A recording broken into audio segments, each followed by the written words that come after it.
común estable. Dice la ley que antes de que presten el consentimiento, debido a los artículos del Código Civil que contemplan los derechos y deberes en el matrimonio, y que dicen que los cónyuges son iguales en derechos y deberes. Los cónyuges deben respetarse, ayudarse mutuamente y actuar en interés de la familia. Y los cónyuges están obligados a vivir juntos, guardarse fidelidad y socorrerse mutuamente. Deberán además compartir las responsabilidades domésticas y el cuidado y atención de ascendientes y descendientes de otras personas dependientes de su cargo. Conocidos sus derechos y deberes, pónganse de pie para prestar el consentimiento. Antonio Picazo Cuartero quiere contraer matrimonio con Jorgelina de Tiana Corzo.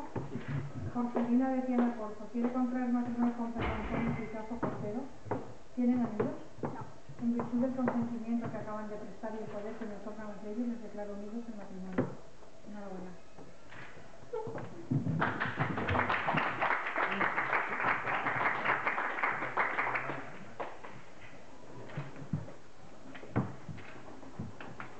¡Viva los novios!